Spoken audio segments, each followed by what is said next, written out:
ദേശീയ ജനാധിപത്യ സെക്രട്ടറി സ്ഥാനാർത്ഥി ശ്രീ നരമനജീന താമര അടയാളത്തിന്റെ സാക്ഷിയുടെ അംഗീകാരം വോട്ടുകളായി രേഖപ്പെടുത്തി വൻപിച്ച ഭൂരിപക്ഷത്തോടുകൂടി വിജയിപ്പിക്കാൻ പോകുന്ന ഹൃദയത്തിന്റെ ഭാഷയെല്ലാം ഐശ്വര്യത്തിന്റെ ചിഹ്നമായ താമര ചിഹ്നത്തിൽ നിങ്ങളുടെ മനസാക്ഷിയുടെ അംഗീകാരം വോട്ടുകളായി രേഖപ്പെടുത്തി ശ്രീ നരമനജീനെ വൻപിച്ച ഭൂരിപക്ഷത്തോടുകൂടി വിജയിപ്പിക്കുന്നത് അഭ്യർത്ഥിച്ചുള്ള അനന്തപരിയിലെ യുവശക്തി നയിക്കുന്ന വാക്കത്തും ഇതാ ഈ വാഹനത്തിന് തൊട്ട് പിന്നാലെ കടന്നു വരുന്നു.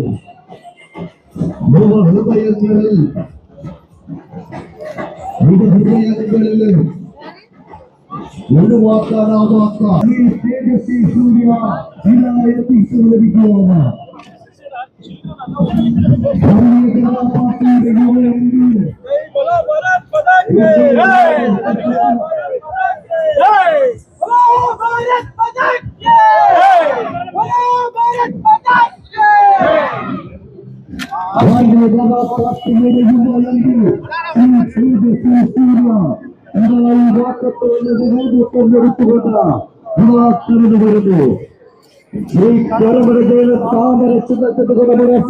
അംഗീകാരം വോട്ടുകളായി രേഖപ്പെടുത്തിക്കൊണ്ട് വൻപിച്ച ഭൂരിപക്ഷത്തോടുകൂടി വിജയിപ്പിക്കുന്നത് എന്ന് അഭ്യർത്ഥിച്ചുകൊണ്ട് ശ്രീ ആംഗ്ലൂർ എംപിയും മോർച്ച ദേശീയ പ്രസിഡന്റുമായ ശ്രീ തേജസ്വി സൂര്യ കടന്നു വരുന്നു.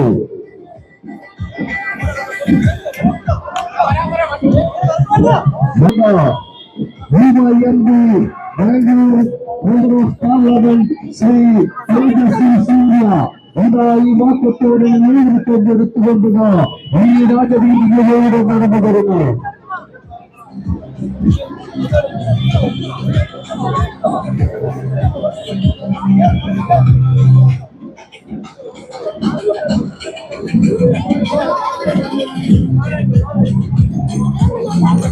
നരേന്ദ്രമോദിയുടെ വികസന പദ്ധതികളെ അനന്തപുരിയിൽ നടപ്പിലാക്കിക്കൊണ്ട് വികസനത്തിന്റെ പുതുവസീനം രചിക്കുവാൻ അനന്തപുരിയിലെ ദേശീയ ജനാധിപത്യ സഖ്യസ്ഥാനത്ത് ശ്രീ കരുണജേന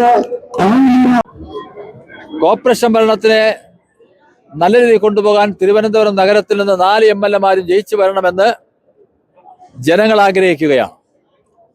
നേമത്തായാലും വട്ടിയൂർക്കാവായാലും കഴക്കൂട്ടത്തായാലും തിരുവനന്തപുരം നിയോജക മണ്ഡലത്തിലായും ആയാലും നല്ല രീതിയിലുള്ള വലിയ രീതിയിലുള്ള സ്വീകരണങ്ങളാണ് ഞങ്ങൾക്ക് കിട്ടിക്കൊണ്ടിരിക്കുന്നത്. അപ്പോൾ തീർച്ചയായിട്ടും തിരുവനന്തപുരത്തിൻ്റെ വികസനം ലക്ഷ്യമാക്കി അജണ്ടയാക്കി മുന്നോട്ട് പോകുന്ന NDAക്ക് ജനങ്ങൾ സ്വീകരിച്ചുകൊണ്ട് ഞങ്ങൾക്ക് അവസരം തരും എന്നുള്ളതാണ് ഞങ്ങളുടെ ഉറപ്പ്. ജനങ്ങൾ ഞങ്ങൾക്ക് ഉറപ്പ് നൽകിയിട്ടുണ്ട്. NDAക്ക് അനുകൂലമായി ജനവിധി ഉണ്ടാകും എന്നുള്ള കാര്യം.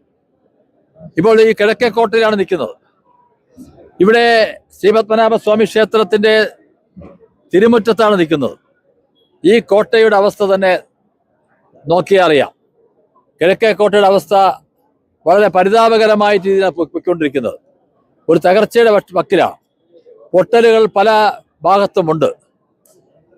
ഈ തിരുവനന്തപുരത്തിൻ്റെ പൗരാണിക നഗരമായിട്ടുള്ള ഈ തിരുവനന്തപുരത്തിൻ്റെ പൈതൃക നഗരമായിട്ടുള്ള തിരുവനന്തപുരത്തിൻ്റെ കോട്ടകൾ സംരക്ഷിക്കാൻ ഇതുവരെ LDF-നോ UDF-നോ കഴിഞ്ഞിട്ടില്ല. തിരുവനന്തപുരം നിയോജക മണ്ഡലത്തിൽ ജയിച്ചിട്ടുള്ള MLA-മാർക്കും കഴിഞ്ഞിട്ടില്ല എന്നുള്ളതിന്റെ തെളിവാണ് ഈ ചുറ്റുമുള്ള കോട്ടകളുടെ അവസ്ഥ പരിശോധിച്ചാൽ നമുക്ക് മനസ്സിലാക്കാൻ കഴിയുന്നു. ഇവിടെ നേരെ കാണുന്ന ചാലക്കമ്പോളം എത്രയോ വർഷങ്ങളായിട്ട് അത് തകർച്ചയുടെ വക്കിലാണ്. ഒരുപക്ഷെ വർഷങ്ങൾ 2-3 വർഷത്തിനകത്ത് ഈ രീതിയിൽ പോയി കഴിഞ്ഞാൽ ചാലക്കമ്പോളം പൂട്ടേണ്ട സാഹചര്യത്തിലേക്കാണ് പോകുന്നത്. അടിസ്ഥാന സൗകര്യങ്ങൾ ഒന്നുമില്ല. ഇന്നത്തെ കാലഘട്ടത്തിനനുസരിച്ചുള്ള അടിസ്ഥാന സൗകര്യങ്ങൾ വർദ്ധിപ്പിക്കുവാൻ മാറി മാറി വന്ന LDF-നോ UDF-നോ കഴിഞ്ഞിട്ടില്ല എന്നുള്ളതാണ് ഏറ്റവും വലിയ സത്യം. ഞങ്ങൾ പറയുന്നു, ഞങ്ങൾ ജനങ്ങളെ മുമ്പിൽ വെച്ചിട്ടുണ്ട്, ചാലക്കമ്പോളം വികസിപ്പിക്കും. ഞാൻ നേരത്തെ സൂചിപ്പിച്ചതുപോലെ കിള്ളിപ്പാലത്ത് നിന്ന് നോക്കിക്കഴിഞ്ഞാൽ ഈ ശ്രീപത്മനാഭസ്വാമി ക്ഷേത്രത്തിന് ഈ ഗോപുരം കാണുന്ന തരത്തിലേക്ക് ചാലക്കമ്പോളം വികസിപ്പിക്കാൻ BJPക്ക് കഴിയും. അതിനുള്ള എല്ലാ രീതിയിലുള്ള പ്ലാനും ഞങ്ങളുടെ കയ്യിലുണ്ട്. അതുപോലെ തന്നെ പാർവതി പുത്തനാർ ശുചീകരിച്ചിട്ട് വർഷങ്ങളായി.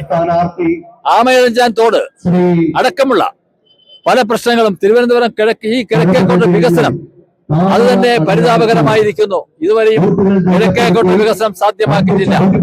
തമ്പാനൂരിലെ വെള്ളപ്പൊക്കം പരിഹാരം കാണാൻ കഴിഞ്ഞിട്ടില്ല. ഇതെല്ലാം ജനങ്ങൾ ചിന്തിക്കുന്ന കാര്യമാണ്. ഇതിനൊരു പരിഹാരം ഉണ്ടാകണമെങ്കിൽ BJPയുടെ MLA-മാര് വരണം. തിരുവനന്തപുരം നിയോജക മണ്ഡലത്തിലടക്കം MLA-മാർ വന്നാൽ കോർപ്പറേഷൻ MLA-മാരും ഡബിൾ എഞ്ചിനായിട്ട് പ്രത്യേകിച്ചും കേന്ദ്ര സർക്കാരിന്റെ പ്രധാനമന്ത്രിയുടെ പിന്തുണയോടുകൂടി വലിയ രീതിയിലുള്ള വികസനം സാധ്യമാക്കാൻ ഞങ്ങൾക്ക് കഴിയും എന്നുള്ളതാണ് ജനങ്ങൾക്കുള്ള വിശ്വാസം. ആ വിശ്വാസം തീർച്ചയായിട്ടും ജനങ്ങളുടെ പ്രതീക്ഷയ്ക്കൊത്തുയരാൻ ഭാരതീയ ജനതാ പാർട്ടിക്കും NDAക്ക് കഴിയും എന്ന് ഞാൻ ജനങ്ങൾക്ക് ഉറപ്പ് കൊടുക്കുകയാണ്. BJP NDA വട്ടിയൂർക്കാവിലെ ശ്രീലേഖ IPS വിവാദ പരാമർശം അങ്ങനെ ശ്രദ്ധയപ്പെട്ടിട്ടുണ്ടോ? എന്താണ്?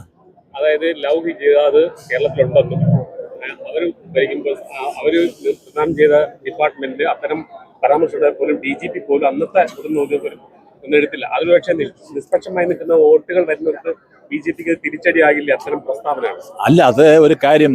ഈ കേരളത്തെ സംബന്ധിച്ചിടത്തോളം ഞങ്ങൾ ആരും ന്യൂനപക്ഷങ്ങൾക്കെതിരല്ല. BJP ന്യൂനപക്ഷങ്ങൾക്ക് ഒരിക്കലും എതിരല്ല. ന്യൂനപക്ഷങ്ങൾക്ക് അനുകൂലമായി അവരുടെ ജീവിത പ്രശ്നങ്ങൾ, ജീവൽ പ്രശ്നങ്ങളെല്ലാം പരിഹരിക്കണം. ഇപ്പൊ തീരദേശവാസികളുടെ പ്രശ്നങ്ങൾ ഞങ്ങൾ പോയി കണ്ടു പഠിച്ചതാണ്.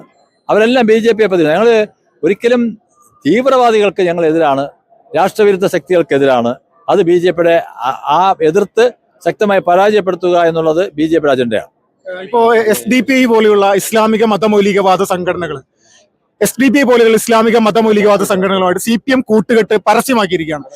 ജനങ്ങൾ എങ്ങനെ ഇതിനോട് പ്രതികരിക്കുന്ന പ്രതീക്ഷിക്കാം? CPM ഇത്തരം കാര്യങ്ങളൊക്കെ തുടങ്ങിയിട്ട് ഇന്നലെ തുടങ്ങിയല്ലോ, കഴിഞ്ഞ വർഷങ്ങളായി തുടങ്ങിയതല്ലേ. അവരുടെ ഇരട്ടത്താപ്പൊക്കെ ഇവിടുത്തെ ജനങ്ങൾ മനസ്സിലാക്കി കഴിഞ്ഞു. ഇനി അതൊന്നും ജനങ്ങളെ പറ്റിക്കാനൊന്നും കഴിയില്ല. അതൊക്കെ കാലങ്ങൾ കഴിഞ്ഞു. SDPI-യുടെയും ഇവിടുത്തെ രാഷ്ട്രവിരുദ്ധ ശക്തികളുടെയൊക്കെ പിന്തുണ കോൺഗ്രസ്സുകാരും CPM-ഉം മാറി മാറി മത്സരിച്ച് നേടുകയാണ്. ഇതൊന്നും ഇന്നും തുടങ്ങിയതല്ല.